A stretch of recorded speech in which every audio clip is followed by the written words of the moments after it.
Olá, você conhece a história da viúva de Naim? Então vou resumir aqui para você só um pouco desse cortejo fúnebre. A viúva de Naim, ela tinha uma esposa, esse esposo morreu, e nós sabemos que naquela época, naquela sociedade judaica, as mulheres não tinham vozes. Era o homem que fazia atividade, era o homem que falava por ela, era o homem que comprava, custeava, que trabalhava por ela. E a mulher, em contrapartida, tinha os seus serviços da casa, de cuidar da casa e dos filhos. E esse marido veio a óbito e ela virou a viúva da cidade de Naim. Por isso que está o título, em Lucas 7. E aí ela tem um filho. E o filho, ele entraria no lugar do pai para fazer aquilo que o pai fazia. Responder por ela, sustentar a mãe, era a aposentadoria da mãe na velhice, e o seu filho ia dar continuidade à linhagem, à sua geração, a geração da mãe ali, que sobrou. Mas infelizmente, esse filho morre, e essa mulher passa pelo mesmo processo de dor. Ela passa a primeira vez pela dor de perder o marido, e ela passa pela segunda vez da dor de perder o seu único filho. E aí lá em Israel, os mortos não podem ser enterrados no mesmo lugar, ou seja, na cidade. Se você falar da cidade do Rio de Janeiro, se morrer algum parente seu, tinha que sair da cidade, pro lado de fora, para poder enterrar esse parente. Só um exemplo. E lá em Israel é assim. Você tem que enterrar o parente do lado de fora, a pessoa lá de fora, não se enterra mortos dentro dos muros de Israel. E essa mulher paga um cortejo, e nesse cortejo tem muita gente que é familiar, que é amigo, que é vizinho. Tem muita gente que se compadece porque já perdeu alguém e entende a dor daquela mulher. Ainda tem as atrizes que vão jogando cinzas para o ar, cinzas para o alto, demonstrando a dor, a melancolia daquela mãe e dos seus familiares, para enfatizar bem a dor. Elas eram pagas para fazer isso. E todo aquele luto. E se você se deparasse com um luto desse, você tinha que parar e respeitar e ir para trás do luto. Ou seja, acompanhar aquele velório, aquele cortejo. E é isso que tinha que ter acontecido. E ela está indo, levando o seu filho para fora da cidade. Mas quando ela está saindo, tem um outro cortejo, uma outra galera vindo. E essa galera é a galera de Jesus, o bloco, os curados por Jesus. Para a gente poder aí fazer com que a nossa imaginação espiritual venha fluir. E aí vem Jesus na frente. Vem a família de Jesus com ele, que são os discípulos, que é a família de Jesus. E vem quem atrás? Uma grande multidão. A multidão que Jesus alimentou, a multidão que Jesus ensinava, a multidão que Jesus exortava, a multidão que Jesus curou, E aí naquela galera, lá atrás, vinha o cego, o ex-cego, vinha o ex-paralítico, vinha o ex-viciado, vinha o ex-demoniado, vinha o ex-adúltero, vinha o ex-leproso, vinha o ex-homem da mão mirrada, vinha os doentes que eram curados por Jesus. E eles vinham naquele cortejo maravilhoso com o Senhor. Agora você imagina o Redentor na frente, com a família, que eram os seus discípulos, e atrás o povo que foi curado. É aquela galera do alto astral, é aquela galera que está vindo, aqueles crentes, fervorosos, que nada abala a sua fé, e vem dando glória a Deus e aleluia, Jesus guiando a igreja curada, e a igreja atrás, glória a Deus, aleluia, uma alegria. E de repente essa alegria se depara com a tristeza. A mulher saindo da cidade de Naim e Jesus entrando às portas da cidade. E qual era, se Jesus fosse homem normal como eu e você, o que ele tinha que ter feito? Parado ali e ter se compadecido daquela mulher e ter entrado no cortejo fúnebre, esquecendo toda a alegria que ele causou aos seus. Mas Jesus não para a morte, porque a morte não manda em Jesus, mas é Jesus quem manda na morte, porque Jesus triunfou sobre a morte. É o único rei que triunfou sobre a morte. É o único homem que veio na vida, filho de Deus, e triunfou sobre a morte, porque ele morreu e ressuscitou, e hoje ele é o meu Senhor e o teu Senhor.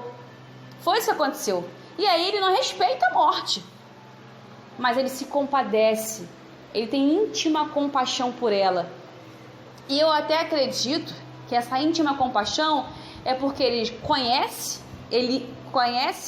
aquela mulher, ele conhece e ia passar pela dor de um luto, de auto se doar. E outra, ele olha para aquele menino e vê assim, é o unigênito dela, ou seja, é o único filho dela, é o primogênito dela, é o primeiro filho dela, igual a mim de meu pai. Eu sou unigênito do meu pai e primogênito do meu pai, só que eu vou morrer para dar vida para esse garoto aí. Então, mancebo, a ti te digo, levante. E esse mancebo, ele senta e começa a falar, ele obedece. E esse levantar não é levantar de ficar em pé, é o levantar de sentar, né? Ele está na condição de deitado, porque Jesus não fala com ninguém morto, não, fala com gente viva. Então primeiro ele fala assim, levante, igual Lázaro, sai para fora, Talita cumi, levante e dá água dela para ela comer. Deus só vai dar água para você comer, só vai deixar você permitir ver, só vai permitir que você sente quando você despertar do sono espiritual, da morte espiritual, e que só quem ressuscita alguém é Jesus, por intermédio dele, pela palavra, pela uma oração em nome dele. E aí aquele cortejo fúnebre acabou o cortejo fúnebre, foi uma alegria geral. Então todo o cortejo fúnebre ficou olhando e ficou pasmo, e o temor veio em seus corações, e com isso a alegria de ver uma pessoa fria, já gelada, dura, voltando à vida, quente, corado e falando. Aquilo só podia ter sido um milagre. E alguém vai dizer assim, Deus se lembrou de nós, porque tem um profeta, se levantou um profeta entre nós. Jesus é muito mais que um profeta, ele é rei, ele é sacerdote, ele é Senhor. Olha que coisa linda. E é isso que acontece. E tem outros tipos de ressurreição na Bíblia, no ministério de Jesus. No ministério de Jesus só tem 3. O primeiro da viúva de Naim, depois da filha de Jairo e depois de Lázaro. Da filha de Jairo, só pincelando aqui para vocês, Jairo vai até Jesus desesperado, e alguém fala assim, não importune o mestre, porque a sua filha já morreu. E Jesus fala assim, não, eu vou lá. Separou 3 discípulos e falou assim, ó, quero só esses 3 comigo, a mãe e o pai da menina, e eu vou lá, só a gente. E aí ele faz uma operação de milagre. Ele ressuscita a menina de novo e fala assim, dá de comer para essa criança aqui. E a criança começa a comer. E o seu amigo Lázaro também morreu, né? Depois de 4 dias, já cheirando mal. Aí o Senhor fala assim, remove a pedra. Removeram a pedra para Jesus. Jesus não removeu a pedra, ele mandou que removessem a pedra. E aí ele fala, aí ele dá a ordem, sai para fora. Lázaro sai para fora, todo atado. Ele fala assim, desatai ele. Jesus também não desata. Ele podia desatar, porque ele é filho de Deus, só bastava ele olhar e a pedra rolava sozinha, e as ataduras caíam sozinha. E depois Lázaro é encaminhado para quem? Para o seio da sua família, para os seus amigos. Veja quão importante é o trabalho da igreja, representando a mãe, a viúva de Naim, representando a mãe de Talita cumi e os irmãos de Marta e Maria. Tem coisas que somos nós que temos que fazer, mas tem que ter o comando de Jesus. A igreja tem que dar assistência, mas é no comando de Jesus, porque é a igreja que vai dar a comida. Ela fala assim, alimente aquela jovem que morreu, porque Jesus mandou ela levantar. Então a igreja vai lá e vai dar de comer. O filho da viúva de Naim, mulher, não chores, porque eu venci a morte e vocês vão vencer também. Igreja, não chore, porque eu vou doar, eu sei que vocês vão chorar. Só que não chores, porque eu vou ressuscitar. Maria Madalena vai ao sepulcro procurar por Jesus. Chega no sepulcro 2 anjos, um perto da cabeça, onde estava a cabeça de Jesus, porque o sepulcro estava vazio, e outro aos pés ali, onde estaria o pé de Jesus. E ela fala, cadê meu Senhor, cadê meu Senhor? E o anjo pergunta: por que choras? E atrás dela aparece um homem, que ela olha e não reconhece esse homem. E esse homem é Jesus. E ele fala assim: por que choras? A quem buscais? E ela acha que é um jardineiro e fala assim: olha, onde está o corpo do meu Senhor? Fala para onde levaram, fala para onde puseram para que eu possa pegar. Aí ele fala assim: não me detenhas e avise para a igreja, parafraseando, se você ler João 20, parafraseando: eu estou vivo, avisa para a minha igreja que eu estou vivo. A morte não parou Jesus. Como a morte não parou Jesus, a morte também não vai parar a gente.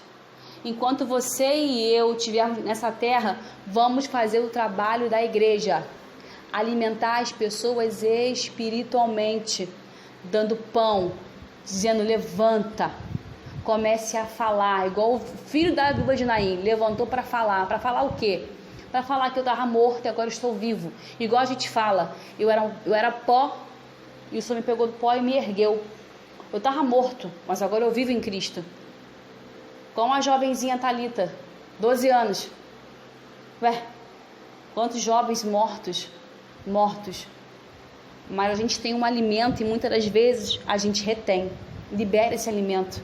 E Lázaro, o homem mais velho, mais experiente, todo amarrado, cheio de coisa do pecado ainda amarrado, cheio de coisa que atrapalha de Lázaro ver, por causa do lençol no rosto, não consegue ver a luz da revelação, ele não consegue trabalhar na obra do Senhor, ele não consegue andar na obra do Senhor, e aí é um trabalho de intercessão. Jesus, rola a pedra.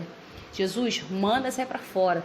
E quando sair para fora, joga aqui, ó, no peito da igreja, porque a gente vai cuidar desse Lázaro, para que ele possa anunciar que Jesus Cristo vive e reina para todo sempre.